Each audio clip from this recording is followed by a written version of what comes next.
ভাই ভাবির সাথে কাজ করার সময় আমি দেখে ফেলায় বাড়িতে কেউ না থাকায় ভাই আমার সাথেও যেভাবে কাজ করল গল্পটি সম্পূর্ণ শুনলে আপনাদের মেশিন দিয়ে টপ টপ করে পানি চলে আসবে, আপনারা হাতের কাজ করতে বাধ্য হবেন, তাই হাতের কাজ করার আগে হাতের কাছে অবশ্যই টিস্যু রাখবেন গু। বন্ধুরা, একদিন ভোরে যখন আমি গরুকে ঘাস দিতে উঠলাম তখন এমন কিছু দেখলাম যা দেখে আমি লজ্জায় জলে ভরে গেলাম। প্রায়ই যখনই আমি গরুকে ঘাস দিতে যাই তখন এমন দৃশ্য দেখতে পাই। আমি দেখলাম আমার ভাই ও ভাবি একসাথে কিছু করছেন। ভাই ও ভাবির মধ্যে ভালোবাসা ও পারস্পরিক বোঝাপড়ার খুব সুন্দর একটি দৃশ্য ছিল। তাদের দেখে আমি এক পলকের জন্য খুব ভালো লাগলাম। যেই ভাবির নজর আমার উপর পড়ল, তিনি হাসতে হাসতে ভাই থেকে আলাদা হয়ে গেলেন এবং গরুর দুধ দোয়াতে চলে গেলেন, আর ভাই বাইরের দিকে চলে গেলেন। আমি ভাবলাম এই সময়ে তাদের একা ছেড়ে দেওয়া উচিত, তাই আমি বাড়ি ফিরে এলাম এবং মনে মনে ভাবতে লাগলাম যে আমার স্বামী তো কখনো আমার দিকে নজর দেয় না, আর আমার ভাই কত রোমান্টিক। যেই আমি বাড়ির দরজায় পৌঁছে তা বন্ধ করতে লাগলাম, তখন পিছন থেকে আমার ভাই এসে বলল, কাব্য, তুমি খুব সুন্দর, কিন্তু তোমার স্বামীর কাছে তো তোমার জন্য সময় নেই। যদি তুমি চাও, আমি তোমার সব ইচ্ছা পূরণ করতে পারি। আমি বললাম, ভাই, আপনি কি বলছেন? এ কথা বলে আমি দরজা বন্ধ করার চেষ্টা করলাম, তখন ভাই জোরে দরজা ধরে ফেল এবং তার ইচ্ছা প্রকাশ করল যা মেয়েদের সবচেয়ে বেশি কষ্ট দেয়। তার ইচ্ছা শুনে আমি হতবাক হয়ে গেলাম। তারপর ভাই দরজা ভেতর থেকে বন্ধ করে দিল। আমি পুরোপুরি কাঁপছিলাম, এই ভেবে যে কেউ যেন আমাদের দেখে না ফেলে। ভাই বলল, ডরার কিছু নেই, সবাই মাঠে গেছে, আর তোমার ভাবি গরুর দুধ দোয়াতে ব্যস্ত। মাত্র 10 মিনিটের কথা, কেউ আমাদের বিরক্ত করবে না। গিয়ে কথা বলে ভাই তার সেই ইচ্ছা পূরণ করল যা মেয়েরা সহজে রাজি হয় না, এবং এই সব আমি এই গল্পে বলতে যাচ্ছি। নমস্তে বন্ধুরা, আজকের এই গল্পে আপনাদের স্বাগতম। বন্ধুরা, আমার নাম কাব্য এবং আমি একটি ছোট্ট গ্রামের বাসিন্দা। আমি একটি সাধারণ পরিবারে জন্মগ্রহণ করেছিলাম। আমাদের পরিবারে আমার একটি বড় বোন এবং একটি ভাই আছে, দুজনেই বিবাহিত। এই গল্প সেই সময়ের যখন আমার বয়স 20 বছর ছিল। আমার বোনের বিয়ের 9 বছর পেরিয়ে গিয়েছিল, আর আমার বিয়ের কিছুদিনই হয়েছিল। যখন আমি মায়ের বাড়ি এলাম তখন বাড়ির পরিবেশ খুবই গম্ভীর ছিল। আমার মা মাটিতে বসে কাঁদছিলেন। আমি মাকে জিজ্ঞাসা করলাম, মা, কি হয়েছে? কিন্তু তিনি আমাকে কোনো উত্তর দিলেন না। বাবা দাঁড়িয়েছিলেন, আর তার চোখে গভীর বিষাদ ছিল। বাবা আমাকে কাছে ডাকলেন এবং ভারী স্বরে বললেন, বেটা, তোমার দিদি আমাদের ছেড়ে এই দুনিয়া থেকে চলে গেছে। কি? এ কথা শুনে আমার যেন মাটি সরে গেল। আমি ফুপিয়ে ফুপিয়ে কাঁদতে লাগলাম। আমার দিদির একটি মেয়ে ছিল যে বিয়ের 2 বছর পর জন্মগ্রহণ করেছিল। আমরা সবাই পরিবারের লোকজন দিদির শ্বশুরবাড়ি গিয়েছিলাম, যেখানে তার অন্তিম ক্রিয়া সম্পন্ন হয়েছিল। ধীরে ধীরে জীবন আবার তার স্বাভাবিক গতি ধারণ করতে শুরু করল। দিদির মৃত্যুর 1 মাস পর আমার জিজা তার মেয়েকে নিয়ে আমাদের বাড়ি চলে এলেন। সেই সময় আমি বাড়িতে ছিলাম। জিজার পরিবারে কি আলোচনা হয়েছিল আমি তা জানতাম না। যখন আমি দেখলাম, মা আমাকে একটি ঘরে নিয়ে গেলেন। মায়ের চেহারায় গাম্ভীর্য ছিল। তিনি ধীরে ধীরে বললেন, বেটা, আমার কথা মন দিয়ে শোনো। তুমি জানো যে তোমার দিদি এখন আমাদের মধ্যে নেই, আর তার ছোট্ট মেয়ের দেখভাল করার কেউ নেই। তোমার জিজা দ্বিতীয় বিয়ে করতে যাচ্ছেন। আমরা ভেবেছিলাম যে তুমিই সেই মানুষ যে এই শিশুটির জীবন সামলাতে পারবে। কি? এ কথা শুনে আমি হতবাক হয়ে গেলাম। আমি মাকে জিজ্ঞাসা করলাম, কিন্তু মা, কিভাবে? মা বললেন, বেটা, তোমাকে এই শিশুটিকে রাখতে হবে। এটি খুব কঠিন সিদ্ধান্ত, কিন্তু এটিই একমাত্র উপায়। বেটি, তুমি মানা করো না। আমি তোমার আগে হাত জোর করছি। মায়ের চোখে অশ্রু ছিল, আর তাকে দেখে আমার দিল পসিজ হয়ে গেল। আমি আমার চোখের অশ্রু রুখে বললাম, ঠিক আছে মা, আপনি যা বলবেন আমি তাই করব। মা আমাকে গলায় জড়িয়ে ধরে বললেন, তুমি আমার কথা মেনে আমার হৃদয় থেকে খুব বড় বোঝা নামিয়ে দিয়েছ। এরপর মা তার ঘরে চলে গেলেন। দিদির মৃত্যুর 5 মাস পর আমি সেই শিশুটির দেখভাল করতে লাগলাম। এখন আমার স্বপ্ন ও ইচ্ছার ত্যাগ হয়ে গিয়েছিল। আর নীরজ, যে আমার স্বামী ছিল, সে কি এই শিশুটিকে মেনে নেবে? আমার মনে সবসময় ভয় ছিল। তাই আমার ভাইও আমার সাথে এলেন। যখন আমি আমার শ্বশুরবাড়ি পৌঁছালাম তখন সবকিছু নতুন ও অচেনা লাগছিল। রাতে আমার শাশুড়ি আমাকে বাড়ির একটি ছোট ঘরে বসিয়ে দিলেন। সেখানকার পরিবেশ আমার কাছে একটু অদ্ভুত লাগছিল। বিছানা মাটিতে পাতা ছিল, আর বাড়িটিও সাধারণ মাটির তৈরি ছিল। আমি মাটিতে পাতা বিছানায় বসে আমার আগামী জীবন নিয়ে ভাবতে লাগলাম। কিছুক্ষণ পর ঘরের দরজা খুলল এবং নীরজ ভেতরে চলে এল। সে দরজা বন্ধ করল এবং আমার পাশে এসে বসল। আমি ভেতরে খুব ঘাবড়ে গিয়েছিলাম, হৃদস্পন্দন দ্রুত হচ্ছিল। নীরজ শান্ত কণ্ঠে বলল, কাব্য, তুমি এখানে চলে এসেছ। এটা আমাদের সম্পর্কের নতুন শুরু। আমি জানি এটা তোমার জন্য সহজ নয়, কিন্তু আমাদের এটা সামলাতে হবে। তার কথা শুনে আমার দুশ্চিন্তা কিছুটা কমল, কিন্তু মনে প্রশ্নের ঝড় উঠল। আমি নিঃশব্দে তার কথা শুনতে থাকলাম। সে আমাকে বিশ্রাম নিতে বলল এবং বলল, সময়ের সাথে সব ভালো হবে। সকালে ঘুম থেকে উঠে মনে এক অদ্ভুত অশান্তি কাজ করছিল। গত রাতের জটিলতাগুলো আমাকে ক্লান্ত করে দিয়েছিল, কিন্তু আমি নিজেকে সামলানোর চেষ্টা করলাম। আমি বুঝতে পারলাম এই নতুন জীবনকে বোঝা এবং মানিয়ে নিতে সময় লাগবে। আমি নীরজের সাথে আমার সম্পর্ককে আরও ভালো করে গড়ে তোলার এবং তাকে বোঝার দিকে এগিয়ে যাওয়ার সিদ্ধান্ত নিলাম। সকালে আমার শ্বাস আমাকে জাগিয়ে দিল। রাতের ঘটনাপ্রবাহের পর আমার মন খুব ভারী ছিল। আমি ভাবতে লাগলাম, যদি আমি মাকে এই মেয়েটির জন্য না বলতাম। কিন্তু ভাগ্যকে কে ঠেকাতে পারে? এখন এটাই আমার জীবন। ধীরে ধীরে আমি আমার ভাগ্যের সাথে আপস করা শুরু করলাম। আমার জীবন যেন একটা মেশিনের মতো হয়ে গেল।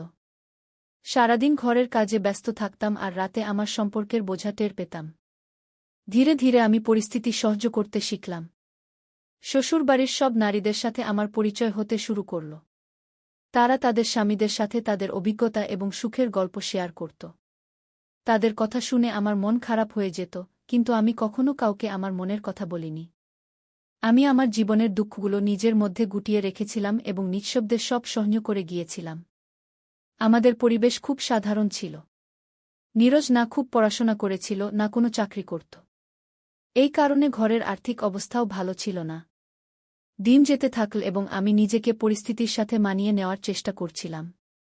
আমি নিজের মধ্যে এই বিশ্বাস জাগাতে শুরু করলাম যে প্রতিটি পরিস্থিতির মুখোমুখি ধৈর্য এবং বুদ্ধিমত্তার সাথে হতে হবে। আমাদের পরিবারের সবচেয়ে বেশি পড়াশোনা করা ব্যক্তি ছিলেন আমার ভাই রাহুল। তিনি একটি সরকারি স্কুলে শিক্ষক ছিলেন এবং তার জমির দেখভাল আমি করতাম। যদিও তিনি তার পরিবার নিয়ে আলাদা থাকতে শুরু করেছিলেন। নীরজের জমি এত কম ছিল যে তার উপর ভরসা করে ঘর চালানো কঠিন হয়ে পড়ছিল। সময় কেটে যাচ্ছিল, কিন্তু আমাদের অবস্থা দিন দিন খারাপ হচ্ছিল। আমার বিয়ে হয়ে গিয়েছিল 2 বছর এবং আমি এখন 22 বছরের হয়েছি। আমাদের কোনো নিজের সন্তান ছিল না এবং সত্যি বলতে আমি সন্তান চাইতামও না। দিদির মেয়ে রিনা, যে এখন 8 বছরের হয়ে গিয়েছিল, তাকে সামলানোই আমাদের জন্য একটা বড় দায়িত্ব ছিল। রিনা আমাকে মা বলে ডাকত এবং আমিও তাকে আমার মেয়ের মতো ভালোবাসতাম। রিনা এখন কিশোরী বয়সে পা দিয়েছিল। তার ব্যক্তিত্ব এবং বুদ্ধিমত্তা বাড়ছিল। সে জানত যে আমি তার আসল মা নই, কিন্তু সে আমাকেই মা হিসেবে মেনে নিয়েছিল। এই সম্পর্ক আমাদের মধ্যে একটি অমূল্য বন্ধনে পরিণত হয়েছিল। ঘরের অবস্থা দিন দিন খারাপ হচ্ছিল। আয়ের উৎস সীমিত ছিল আর খরচ ক্রমাগত বাড়ছিল। একদিন সকালে গায়ের ঘাস দিতে উঠে আমি এমন কিছু দেখলাম যা আমাকে হতবাক করে দিল। আমি দেখলাম আমার ভাই তার স্ত্রীর সাথে হাসিঠাট্টা করছে। তাদের মধ্যে স্নেহ এবং পারস্পরিক বোঝাপড়া দেখে আমি এক মুহূর্তের জন্য খুব ভালো লাগল। আমি ভাবলাম, কঠিন পরিস্থিতির মধ্যেও সম্পর্কে মাধুর্য এবং পারস্পরিক সহযোগিতা বজায় রাখা কতটা জরুরি। যেই তারা আমাকে দেখল, ভাবি হাসতে হাসতে ভাই থেকে আলাদা হয়ে গেলেন এবং গরুর দুধ দোহাতে চলে গেলেন। আর ভাই বাইরের দিকে চলে গেলেন। আমি ভাবলাম, এখন তাদের নিজস্ব সময়ে একা থাকতে দেওয়া উচিত, তাই আমি বাড়ি ফিরে এলাম। বাড়ির দরজায় পৌঁছে আমি তা বন্ধ করতে যাচ্ছিলাম, এমন সময় পিছন থেকে ভাই চলে এলেন। তার উপস্থিতি আমাকে কিছুটা হতবাক করল। আমি তাকে জিজ্ঞেস করলাম, ভাই, কোনো কাজ ছিল? ভাই হেসে বললেন, না, শুধু তোমার মুখে কিছু অদ্ভুত অভিব্যক্তি দেখে ভাবলাম তুমি ঠিক আছো কিনা। কি তার কথায় একটু খোঁচা লাগল, কিন্তু আমি তা উপেক্ষা করে বললাম, সব ঠিক আছে ভাই। এরপর কিছুক্ষণ থেমে তিনি আবার হাসতে হাসতে চলে গেলেন। যদিও আমি ভাইয়ের আচরণে অস্বস্তি বোধ করছিলাম। যখনই সে আমার কাছাকাছি আসার চেষ্টা করল, আমি নিজেকে সামলে বললাম, ভাই, আপনি যা করছেন তা ঠিক নয়। দয়া করে আমাকে একা থাকতে দিন। সে আমার কথা উপেক্ষা করল এবং আমাকে থামানোর চেষ্টা করল। আমার সাহস ভাঙেনি। আমি দ্রুত আমার হাত ছাড়িয়ে নিলাম এবং আমার ঘরের দিকে দৌড় দিলাম। দরজার কাছে পৌঁছে আমি তা বন্ধ করার চেষ্টা করলাম, কিন্তু ভাই জোরে দরজা ঠেলে ভিতরে চলে এল। তখন আমি বুঝতে পারছিলাম না কি করব, কিন্তু আমি সাহস জোগালাম এবং দৃঢ়ভাবে বললাম, ভাই, এটা ঠিক নয়। আমি তার আচরণে খুবই অস্বস্তি বোধ করছি, দয়া করে এখান থেকে চলে যান। তার মুখে এক মুহূর্তের জন্য চিন্তার ভাব ফুটে উঠল, তারপর তিনি কিছুক্ষণ থেমে বললেন, আমাকে ক্ষমা করুন, আমি কিছু ভুল করার ইচ্ছা করিনি। এরপর তিনি তৎক্ষণাৎ ঘর থেকে বেরিয়ে গেলেন। আমি স্বস্তির নিঃশ্বাস ফেললাম এবং ভাবলাম যে আমাকে আরও বেশি সতর্ক থাকতে হবে। সেই দিনের পর থেকে আমি ভাইয়ার থেকে কিছুটা দূরত্ব বজায় রাখলাম এবং পরিবারের সব সদস্যের সাথে বেশি সময় কাটাতে শুরু করলাম, যাতে এমন পরিস্থিতি আর কখনো না আসে। আমি ভাইয়াকে বললাম, আপনি যদি আমার সম্মান চান, তাহলে এখনই এখান থেকে চলে যান, নইলে আমি সবকিছু পরিবারকে জানিয়ে দেব। কিন্তু ভাইয়ার উপর আমার কথার কোনো প্রভাব পড়ল না।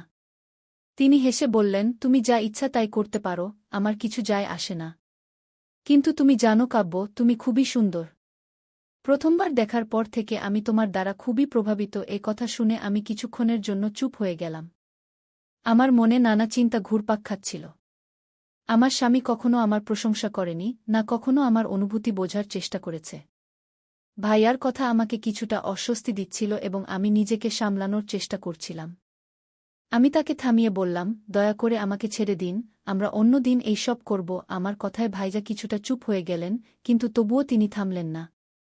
তিনি বললেন, ঠিক আছে, আমি আবার কোনো দিন তোমার জন্য অপেক্ষা করব। এই মুহূর্তে আমি নিজেকে পুরোপুরি সামলানোর চেষ্টা করছিলাম। আমার একমাত্র চেষ্টা ছিল এই পরিস্থিতি থেকে বেরিয়ে আসা এবং নিজেকে নিরাপদ রাখা। আমি কিছু না বলে আমার ঘরে চলে গেলাম। কিছুক্ষণ পর আমি বাইরে এসে বাড়ির পিছনের দিকে যাওয়ার সিদ্ধান্ত নিলাম, কিন্তু ততক্ষণে ভাইজা চলে গিয়েছিলেন। আমি ফিরে এসে নাস্তা তৈরি করতে লাগলাম এবং রিনাকে স্কুলে পাঠিয়ে দিলাম। কিন্তু আমার মন কোথাও লাগছিল না। ভাইয়ার সাথে হওয়া ঘটনা বারবার আমার মনে আসছিল। দুপুরের সময় যত কাছে আসছিল, আমার অস্থিরতা তত বাড়ছিল।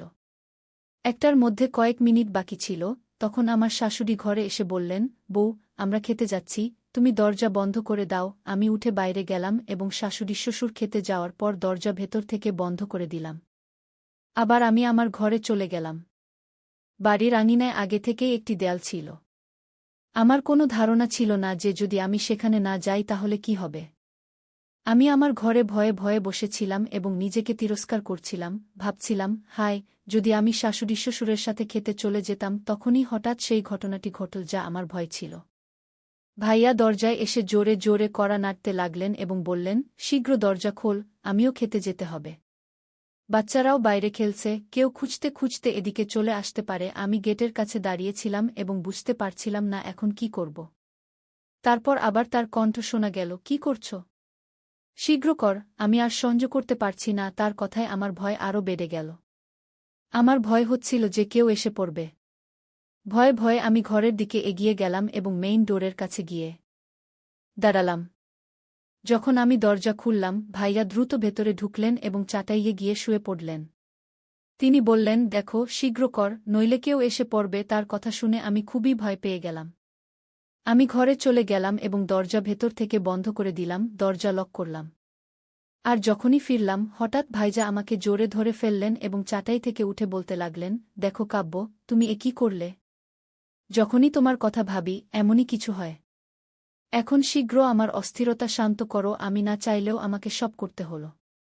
সবকিছু শান্ত হয়ে গেল এবং তিনি দ্রুত ঘর থেকে বেরিয়ে গেলেন। যাওয়ার সময় তিনি বললেন, আজ রাতে যখন সবাই ঘুমিয়ে পড়বে, তখন আমি বাড়ির পিছনে তোমার জন্য অপেক্ষা করব। আমি ঘরে শুয়েছিলাম, দেয়ালের দিকে তাকিয়ে অনেকক্ষণ একই অবস্থায় পড়েছিলাম। তারপর ধীরে ধীরে চাটাই থেকে উঠে বাথরুমে চলে গেলাম। এখন আমার মনে হচ্ছিল যেন আমার জীবনে কিছু নতুন এসেছে। আমার মনে হচ্ছিল যে এখন আমার জীবনের শূন্যতা পূর্ণ হয়ে গেছে এবং আমি একটি নতুন উদ্দেশ্য পেয়েছি।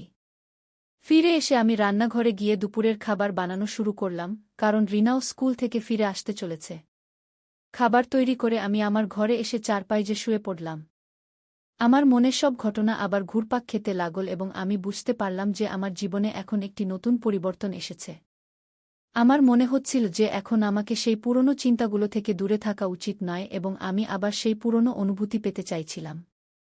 এই চিন্তায় মগ্ন ছিলাম, তখনই হঠাৎ দরজায় কড়া নাড়া শোনা গেল। আমি তাড়াহুড়ো করে দরজা খুললাম এবং দেখলাম যে রিনা স্কুল থেকে ফিরে এসেছে। সে দ্রুত ভেতরে ঢুকল এবং বলল, মা, খুব গরম লাগছে, দ্রুত জল দাও, খুব তৃষ্ণা পেয়েছে। রিনা দ্রুত তার ঘরে চলে গেল এবং আমি তাকে দেখতে থাকলাম। এখন রিনা বড় হয়ে উঠছিল, গরমের কারণে তার গাল লাল হয়ে গিয়েছিল। আমি রান্নাঘরে গিয়ে একটি গ্লাস জল নিয়ে তার কাছে এলাম। তাকে জল দিতে গিয়ে আমি তাকে দেখতে থাকলাম। এখন তার মাধুর্য এবং আকর্ষণ স্পষ্টভাবে দেখা যাচ্ছিল। তাকে দেখে আমার খুব ভাল লাগছিল। কিন্তু যেই সে আমাকে দেখল, সে বলল, কি দেখছ মা? আমি বললাম, কিছু না, তুমি দ্রুত ইউনিফর্ম বদলে নাও। আমি তোমার জন্য খাবার তৈরি করে দিচ্ছি। এরপর আমি রান্নাঘরে গিয়ে রিনার জন্য খাবার পরিবেশন করতে লাগলাম। ঠিক তখনই দরজায় কড়া নাড়ল। আমি রিনাকে দরজা খুলতে বললাম এবং সে দরজা খুলতে গেল। আমার শ্বশুর শাশুড়িও ক্ষেত থেকে ফিরে এসেছিলেন। আমি সবার জন্য খাবার বের করলাম এবং আমরা সবাই মিলে দুপুরের খাবার খেলাম। খাবার খাওয়ার পর আমরা সবাই নিজ নিজ ঘরে বিশ্রাম নিতে লাগলাম। রিনা এবং আমি একই ঘরে ঘুমাতাম। যখন নীরজ বাড়িতে থাকতেন তখন রিনা তার দাদির কাছে ঘুমাত। কিন্তু যেদিন থেকে নীরজ গুজরাত গেছেন সেদিন থেকে রিনা আমার কাছেই ঘুমাতে শুরু করেছে। সে আমার কাছে এসে চারপাইয়ে শুয়ে পড়ত এবং আমি তার চুল আঁচড়াতে শুরু করতাম। কখন ঘুম এসে গেল আমি টেরই পাইনি। সন্ধ্যা ৫টায় আমার শাশুড়ি আমাকে জাগালেন, কারণ তিনি আবার খেতে যাওয়ার প্রস্তুতি নিচ্ছিলেন। আমি উঠে সবার জন্য চা বানাতে লাগলাম। যখন চা নিয়ে আমি আমার শ্বশুর শাশুড়ির কাছে গেলাম, তখন আমার শাশুড়ি আমাকে বললেন, বেটা, তুমি তোমার ভাইয়াকেও চা দিয়ে আসো। তার স্ত্রী তার মায়ের বাড়ি গেছে, জানি না সে কিছু খেয়েছে কিনা। আমি বললাম, মা, চা তো শেষ হয়ে গেছে। এতে আমার শাশুড়ি বললেন, তাহলে কি হয়েছে বেটি, চা পান করে আবার বানিয়ে দাও। আমি বললাম, ঠিক আছে মা। যখন শাশুড়ি শ্বশুর খেতে যেতে লাগলেন তখন রিনাও তাদের সাথে চলে গেল। আমি তাকে থামানোর অনেক চেষ্টা করলাম, কিন্তু সে তাদের সাথে যাওয়ার জিদ করতে লাগল। সবাই চলে যাওয়ার পর আমি আবার ভাবতে লাগলাম যে এখন আমাকে কি করা উচিত। যদি আমি চা নিয়ে যাই তাহলে ভাইয়া ভাববেন যে আমি ইচ্ছে করে তার কাছে আসছি। তখন আমি ভাবলাম যে চা আমি গেটের বাইরেই দিয়ে দেব। এই ভেবে আমি রান্নাঘরের দিকে যেতে লাগলাম। কিন্তু ঠিক তখনই গেটে কেউ কড়া নাড়ল। আমি জানতাম না যে বাইরে ভাইয়া থাকতে পারেন। যেই আমি গেট খুললাম আমার হৃদস্পন্দন বেড়ে গেল। সত্যিই বাইরে ভাইয়া দাঁড়িয়েছিলেন। তিনি বললেন, মা বলেছিলেন যে আমি এসে চা পান করে যাই। আমি ভাবলাম, এমন সুযোগ আমি কিভাবে হাতছাড়া করব। তিনি কিছু না বলেই ঘরের ভিতরে চলে এলেন এবং আমি গেটে ভয়ে ভয়ে দাঁড়িয়ে তাকে দেখতে লাগলাম। আমি বুঝতে পারছিলাম না যে শেষ পর্যন্ত আমাকে কি করতে হবে। তিনি বললেন, এখন কি দাঁড়িয়ে থাকবে নাকি কিছু করবে? কিছুক্ষণ পর তিনি বললেন, এখন রাতে তোমাকে ডাকার কোনো দরকার নেই, কারণ যে কাজের জন্য আমি তোমাকে রাতে ডাকতে যাচ্ছিলাম তা আমি এখনই সেরে ফেলব। জানি না রাতে সুযোগ মিলবে কিনা। বলে তিনি আমার কানে ধীরে ধীরে একটি কথা বললেন, যা শুনে আমার হুঁশ উড়ে গেল। আজ ভাইজা তার সেই ইচ্ছা পূরণ করতে যাচ্ছিলেন, যা মেয়েদের সবচেয়ে বেশি কষ্ট দেয়, যার জন্য তারা সহজে রাজি হয় না। আমি ভাইয়াকে স্পষ্টভাবে না বলে দিলাম, কিন্তু তিনি মানলেন না। তিনি বললেন, যেদিন থেকে আমি তোমাকে প্রথম দেখেছি সেদিন থেকে আমার মনে এই ইচ্ছা পূরণের ইচ্ছা ছিল। আজ সুযোগ পেয়েছি, তাই আমি এটা হাতছাড়া করতে চাই না। ভাইয়ার জিদের সামনে আমার কোনো কথা চলল না। কিছুক্ষণের জন্য ঘরে ঝড় উঠল এবং তারপর সব কিছু স্বাভাবিক হয়ে গেল।